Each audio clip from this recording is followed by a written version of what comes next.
Buenas tardes y bienvenidos al primer día de la semana que debemos estudiar su palabra. El día de hoy basaremos nuestro estudio en el libro de Lucas capítulo 5. Lucas capítulo 5.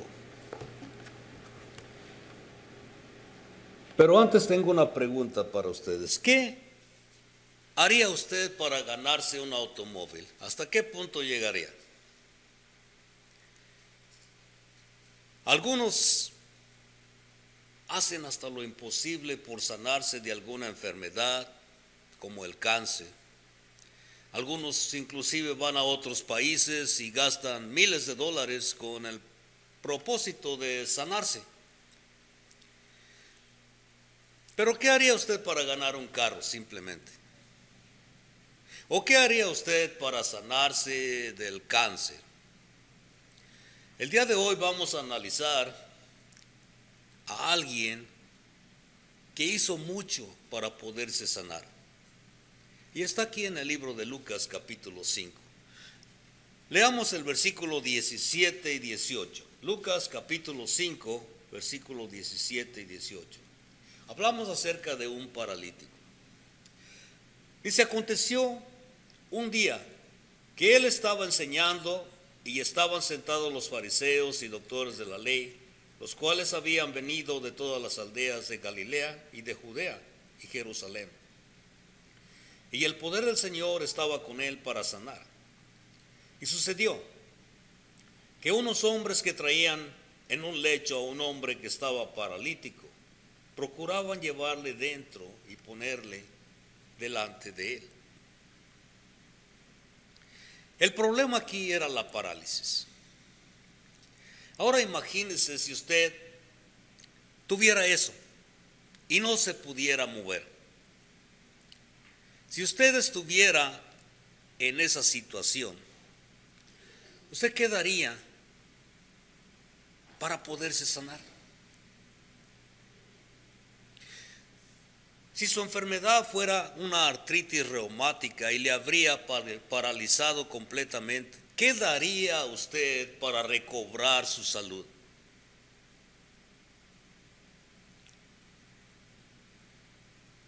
Veamos lo que paraliza al hombre. Algunas cosas. Lo que paraliza al hombre que no le deja ver lo que es la vida. ¿Qué paraliza al hombre que no le permite ver la vida por lo que es? ¿O qué paraliza al hombre que no le deja conocer a Dios? Eso que paraliza al hombre es el pecado. Es el egoísmo que tenemos en nosotros mismos. Sabemos bien que aún los que viven vidas sanas han pecado, porque todos somos pecadores. Pero el pecado nos paraliza. Estos son paralizados en cuanto a adorar a Dios. Su pecado quita la esperanza, esa esperanza de vida eterna que tenemos, y la reemplaza con la idea de una separación eterna de Dios.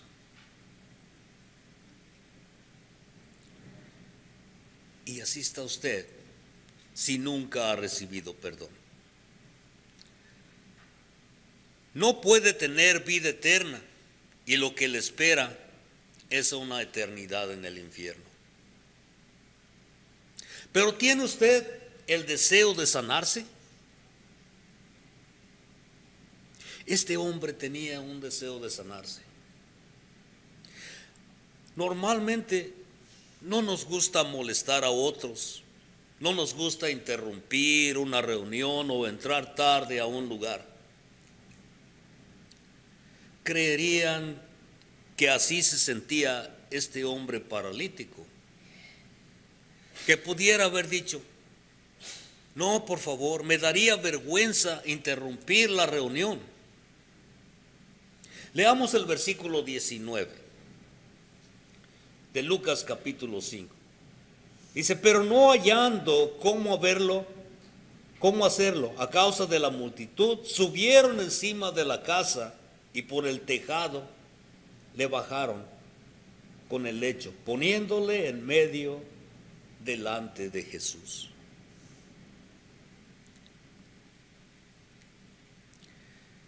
Este hombre dijo: no, Señor, tuvo una oportunidad y una sola oportunidad y no le importó si iba a molestar o no. Él iba a aprovechar esta oportunidad y él posiblemente dijo: rompan este techo y bájenme enfrente de Jesús. ¿Hasta qué punto usted llegará para ser perdonado de sus pecados?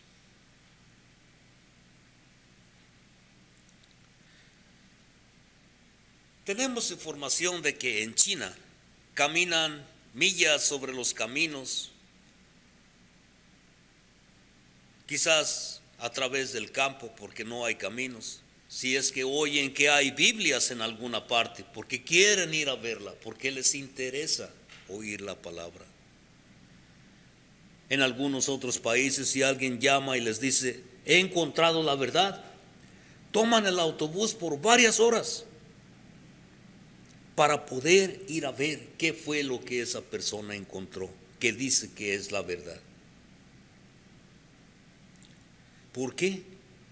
Porque se dan cuenta que la vida es más que el dinero. Se dan cuenta que la vida es más que el placer y de que el hombre necesita algo más que cosas terrenales. Usted tiene hambre y sed para algo más duradero en su vida, algo con un propósito más grande.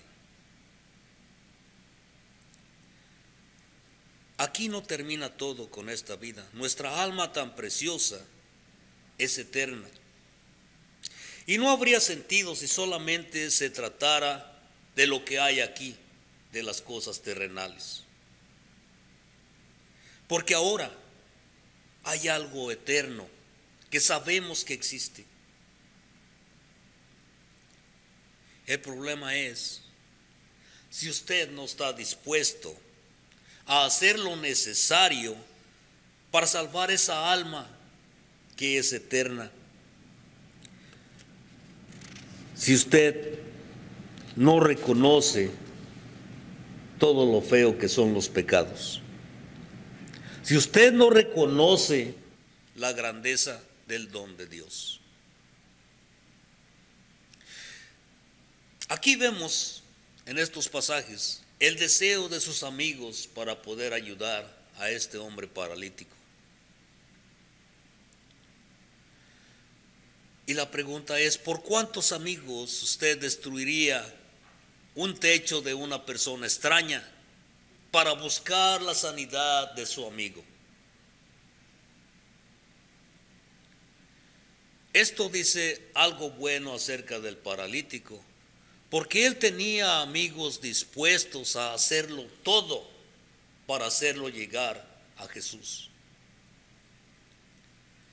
Pero ¿hasta qué punto usted está dispuesto a ir para llevar a sus amigos a Jesús o a Cristo? ¿Hasta qué punto llegaría? ¿Invitarlos al servicio? O quizás ofrecerles un curso por correspondencia. ¿Hasta qué punto llegaría? Si leemos el versículo 20, dice: al ver él la fe de ellos, le dijo: hombre, tus pecados te son perdonados.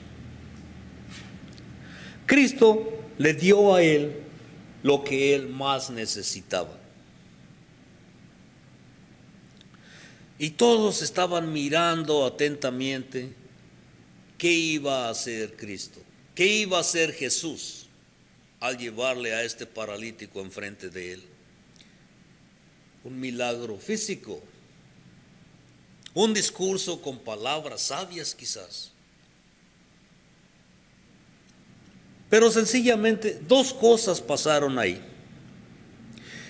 Una, Jesús vio la fe de ellos.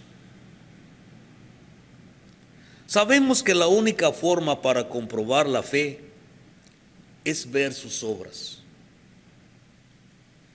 Y estos hombres lo llevaban con tanta fe que rompieron ese techo con el único propósito de ponerle enfrente de Jesús. Y él dice, yo creo. Pero ¿cómo lo demuestra? Lo demuestra con obras. El paralítico tenía confianza y fe en que si lo ponían enfrente de Jesús, él lo iba a sanar. ¿Y qué Jesús dijo? Le dijo, tus pecados te son perdonados. Quizás hubo algunas críticas ahí. Quizás le dijeron a Jesús, él no busca la sanidad espiritual, sino la física, pues está paralítico. Este hombre vino paralítico y quiere ser sanado, o al menos oír unas palabras alentadoras de ti. Hay algunos que buscan muchas cosas en la religión. Buscan muchas cosas cuando se acercan a una iglesia. Muchos buscan un predicador elocuente, alguien que tenga facilidad de palabras, alguien que los entretenga. Otros buscan comida, buscan a alguien que les pueda dar comida. Otros buscan donde haya muchos jóvenes. Piensan que una iglesia donde no hay jóvenes no va a durar. Otros buscan mucho compañerismo y si no lo encuentran, se van.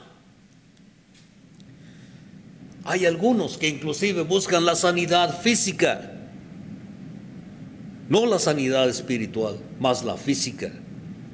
Otros buscan prosperidad, pues esperan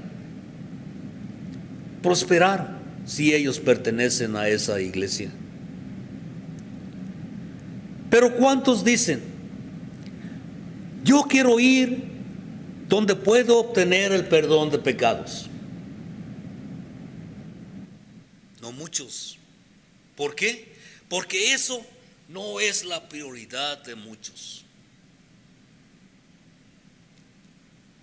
Vemos que a veces la gente nos pregunta, ¿qué ustedes ofrecen en su iglesia? Y les debemos contestar y les decimos, estudios bíblicos ofrecemos, cantamos, adoramos a Dios y oramos. Y nos contestan diciendo, ¿qué no tienen cosas como clases de inglés, clases de carpintería, deportes o alguna diversión? ¿Todo lo que ustedes ofrecen son estudios bíblicos? Tendríamos que decirles que todas esas cosas las hacemos individualmente. Pero como iglesia estamos interesados solamente en lo espiritual. El perdón de pecados, alabar a quien nos ha dado el perdón y vivir conforme a sus palabras. Porque para esto hizo Dios la iglesia, para edificarnos a nosotros mismos y a otros, para enseñar su verdad, porque la verdad nos hará libres. En otras palabras, la iglesia tiene una misión espiritual. Es verdad que si seguimos a Dios, nos llevaremos mejor en el hogar, nos llevaremos mejor con nuestros compañeros, pero esto viene a través del Espíritu. A través de que el Espíritu vive en nosotros, estos cambios ocurren. Pero vemos que siempre hay críticas. Leamos el versículo 21. Dice, entonces los escribas y los fariseos comenzaron a cavilar diciendo, ¿quién es este que habla blasfemias? ¿Quién puede perdonar pecados sino solo Dios? Los fariseos estaban disgustados por todo, porque decían, todo el mundo sigue a este y no nos hacen caso a nosotros que en verdad conocemos la ley. Otra excusa, dice, ahora tratamos de escucharle un poco para ser corteses, pero estos vienen y rompen el techo y interrumpen. Y otra vez, ¿quién piensa ser este para perdonar pecados? Hablando de Jesús. Sabemos bien que el camino de Cristo disgusta a muchos el día de hoy, especialmente a algunos líderes religiosos. Tenemos nuestras iglesias grandes y ricas, tenemos predicadores que han estudiado en grandes institutos y universidades, y desgraciadamente se sienten muy grandes, tienen mucho orgullo y te dicen, pero ¿qué es lo que tú dices que yo tengo que hacer para mi perdón de pecados? ¿Me dices que me tengo que humillar? Eso nunca pasa por sus mentes. La idea de humillarse delante de Cristo solamente, evitar los credos, evitar las tradiciones, evitar aquellos libros escritos por hombres religiosos, para poder tener el perdón de pecados, solamente de Cristo y no de algún sistema tradicional. El poder de Cristo vence todo. Leamos del versículo 22 al 25. Dice, Jesús entonces, conociendo los pensamientos de ellos, respondiendo les dijo, ¿qué caviláis en vuestros corazones? ¿Qué es más fácil decir, tus pecados te son perdonados? O decir, levántate y anda. Pues para que sepáis que el Hijo del Hombre tiene potestad en la tierra para perdonar pecados, dijo al paralítico, a ti te digo, levántate, toma tu lecho y vete a casa. Al instante, levantándose él en presencia de ellos y tomando el lecho en que estaba acostado, se fue a su casa glorificando a Dios.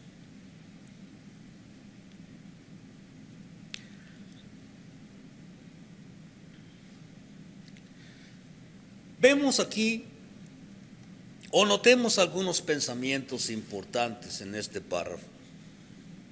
En primera, Jesús sabía lo que estaban pensando, porque Cristo sabe lo que usted está pensando, como si tuviera una cámara escondida. Sabe lo que va a hacer y sabe lo que está pensando. Él hizo el milagro con un propósito, y ese propósito es para que supieran que Él tenía potestad para perdonar pecados. Él era y es el Hijo de Dios. Lo que fue necesario para hacer una cosa, levantar al paralítico, lo mismo fue necesario para hacer el otro, el perdonar pecados. Siempre fue su propósito mostrar su deidad y confirmar sus palabras y las de sus discípulos. Su propósito al llegar a este mundo no fue aliviar las enfermedades físicas no fue curar las enfermedades físicas en este mundo. Podría haberlo hecho y no habría más enfermedad física. Pero si su propósito hubiera sido quitar la enfermedad física del mundo, habría sido un fracaso. Pero su propósito fue quitar el poder del pecado del mundo. Hoy algunos hablan como si el propósito principal de Jesús fuera sanar problemas físicos tuyos y míos.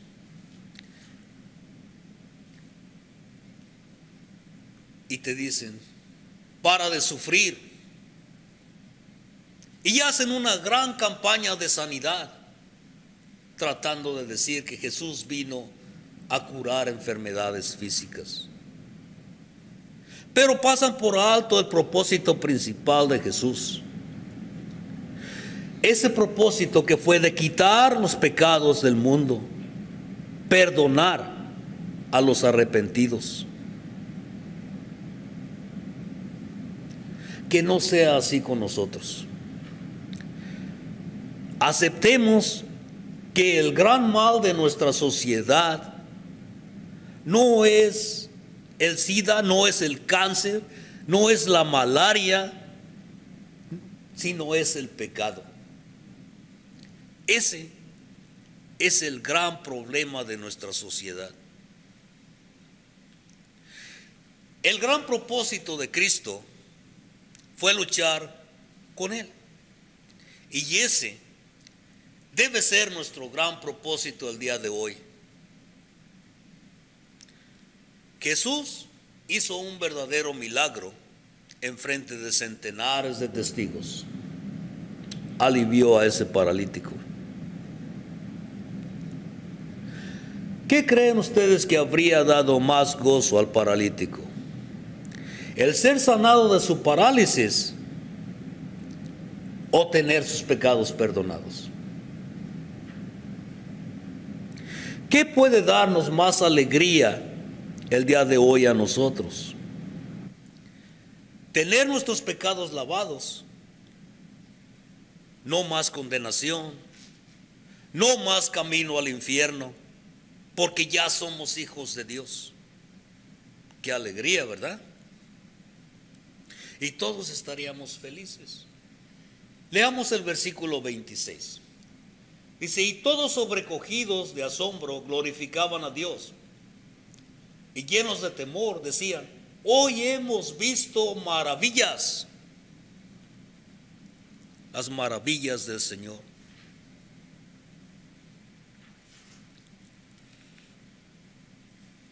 Todos nosotros seremos felices si alguien se limpia el día de hoy. Seremos felices si alguien es sanado el día de hoy espiritualmente. Si hay alguien aquí con cáncer o con otras enfermedades, ¿qué harían para quitar su enfermedad? ¿Qué es lo que usted está dispuesto a hacer para tener perdón de pecados? Le aseguro que no tiene que romper el techo de alguien, que no tiene que pagar $1,000,000. Solo tiene que llegar a Cristo. No a una tradición religiosa, no a un cura, no a un pastor, sino solamente a Cristo. Lo que Cristo le dice a usted que tiene que hacer para lavarse depende de la situación suya, de dónde está usted. ¿Ha sido lavado alguna vez y ha vuelto al vómito por su orgullo y por su vanidad? Si es así, es su condición. Jesús le habla por medio de Pedro. Si vamos al libro de los Hechos, capítulo 8 y versículo 22, Hechos capítulo 8, versículo 22. Pedro nos dice: arrepiéntete pues de esta tu maldad y ruega a Dios si quizás te sea perdonado el pensamiento de tu corazón.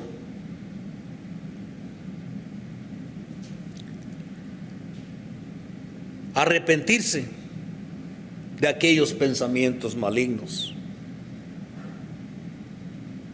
y rogar a Dios que te perdone. Pero si nunca has sido lavado, Jesús te da instrucciones diferentes. Aquí mismo en el libro de los Hechos, capítulo 2 y versículo 38, nos dice: Pedro les dijo: arrepentíos y bautícese cada uno de vosotros en el nombre de Jesucristo para perdón de los pecados, y recibiréis el don del Espíritu Santo.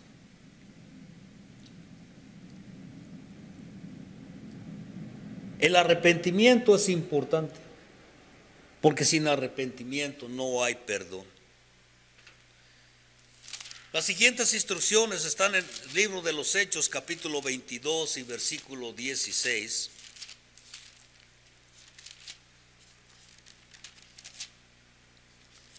Hechos capítulo 22, versículo 16. Dice: ahora pues, ¿por qué te detienes? Levántate y bautízate y lava tus pecados invocando su nombre. El único que nos detiene somos nosotros mismos. Porque nos disgusta que alguien más tenga control sobre nosotros. Porque rehusamos que el Señor sea nuestro Dios y nuestro Rey y Señor. Pero cuando hacemos eso, cuando nos levantamos, cuando aceptamos al Señor, nos bautizamos para lavar nuestros pecados invocando su nombre, este es el resultado. El resultado será que al ser bautizado, Jesús te añadirá a su iglesia y tendrás todos los privilegios de ser un hijo de Dios. Pero solo tú puedes hacer esa decisión. Todo está listo. Tenemos agua y estamos aquí para ayudarte. Pero eso solamente si así lo deseas. Si ese deseo está en tu corazón. Si es así, pasa al frente mientras cantamos el himno de invitación. Gracias.